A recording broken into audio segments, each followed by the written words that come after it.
Hey guys, so today what we do is quick summary of angle circle properties. So it's going to be really quick and I hope we finish in time, so let's begin. Firstly, we're going to be starting with a circle. So you just make a circle. If you know basically what a circle is, a circle has only two sides, an inside and an outside. That's not a technical definition, and despite that, we still use it. And it has no basic angles except for when there are diameters, radiuses, and chords involved. Okay. So now the circle has a center. The distance from the center to the circumference is called the radius. And the radius stays the same throughout the circle. If you were to make it like this, like this, like this, like this, or like this, or in any other way, it would remain the same. And 2 times of a radius is our diameter. Diameter. This would be our diameter, and that's very rough. Yes, that's our diameter. If we were to take out a triangle of some sort, well, that touches the circumference, it would always be a right angle. Okay, it's always going to be having a right angle, and it's going to be a right angled triangle. Now let's get more doing. Okay, now if we were to make another circle, this 1, 2 points, we take any 2 points of a circle. If it's not the center and you connect it, 2 points on a circumference connected through a line by a line is called a chord. Okay, if we were to emerge a triangle of any sort out of a chord, its angle would be the same as if I was to emerge an angle out of this. Okay, the thing is to remember here is that it's going to have the same emerging point, which is this chord that we have here. And it's going to be remaining the same if we were to even take it like this. This would be the same. Now, as we are on a short notice, and this is only the summary, we're going to be taking the game up a notch. If I were to make another chord here, like this is a basic chord, a straight chord, and make this. This is the center of the circle. If I were to say that I made another triangle here, is this a certain door?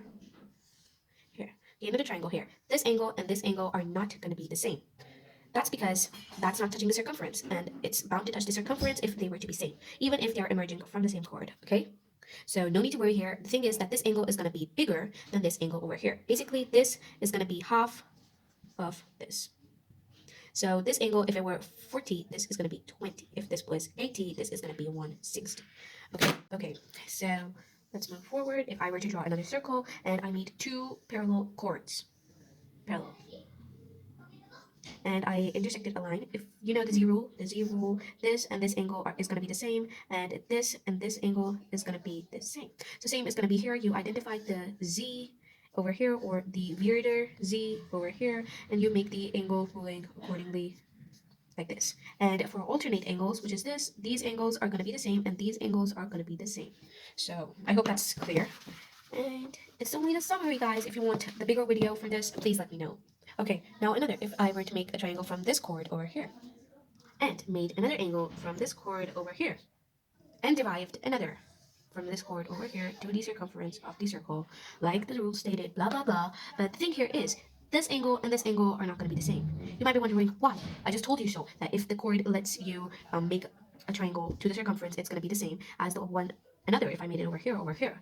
But here the rule's different. Now the thing here is that this is in another segment. Okay, and just because the segments are different, that means that the angles are going to be different and the properties of some of the things are going to be different. So now what do you do if we're going to be leading by an example, or maybe I'm going to tell you guys an example. Okay, so if this was supposedly 80 and you had to find this, that's very simple. Now the thing here is that if this was 80, you're going to simply calculate its exterior angle. Now the exterior angle is going to be, of course, 360 minus 80, which if we just put that in a calculator, 360 minus 80, we would get is 280. So this is 280. Now, the rule that we applied over here with this is going to be the same as over here with this. This is going to be half of this. Sorry, this is going to be double of this. This is going to be double of this. So if this is going to be 280, this is going to be 140. Here we have it. That's another rule. I think these are all of the rules of the angle circle property. Now let's move on to polygons. Okay, firstly, what exactly is a polygon? Poly means many and gons means type of sides. I don't know. So let's get this blah blah blah over with and let's get into it. So firstly, we'll start by making a simple polygon, which we have here is our triangle. It has 3 sides and more than 2 gons. is a polygon, and two gons, or you could say sides basically, or corners. So this has more than two gons, so this is a polygon, a simple polygon. Okay, and we have a square. This looks like a rectangle, a square, a rectangle. These are our simple polygons. But if we were to go to a bit complex way, let's say quadrilaterals, the square and the the rectangle was a quadrilateral, and if we went with this, yes, that's a quadrilateral polygon. If we were to go with this, yes, that's a quadrilateral polygon. And even pentagons and octagons and decagons and so on are also polygons. But these are quadrilaterals ones. If I were to say that, tell me if this is a polygon. Yes, of course, this is a polygon. If this is a polygon, yes, that's a polygon. So you can expect many weird polygons.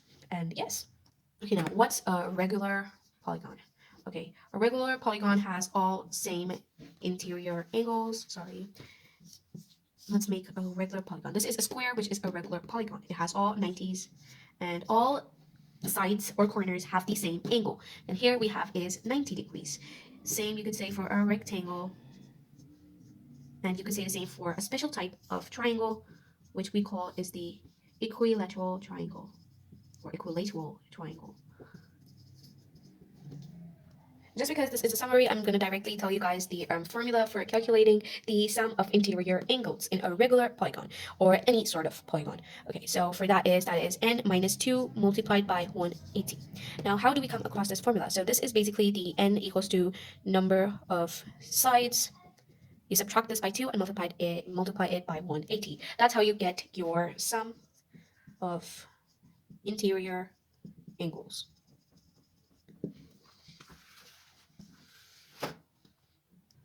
Now, if I were to ask you to calculate in a regular polygon, this is how we derive a formula. I'm just like linking it because it's just a summary, chapter summary. We realize I have nothing more to do. If this is a square and you need to calculate what the total angles, or let's say, okay, how you can calculate the amount of, or the size of, or the number of one interior angle, or each interior angle. How would you do it? You basically add all these up. If this was x, this is going to be 4x, and divide them by 1, which is x, or by the number of sides, sorry.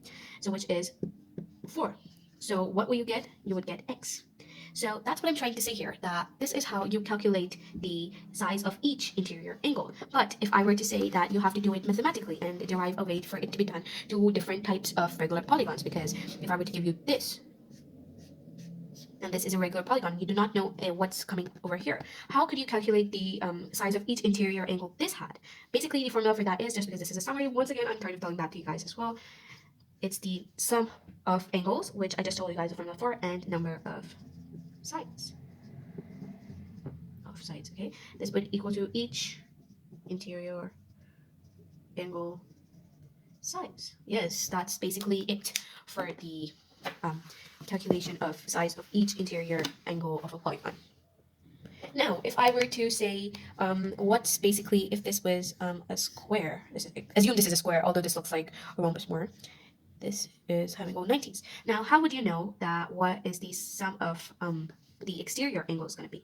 How do you come across that? Basically, there's a simple rule for that, that the angle sum of any polygon,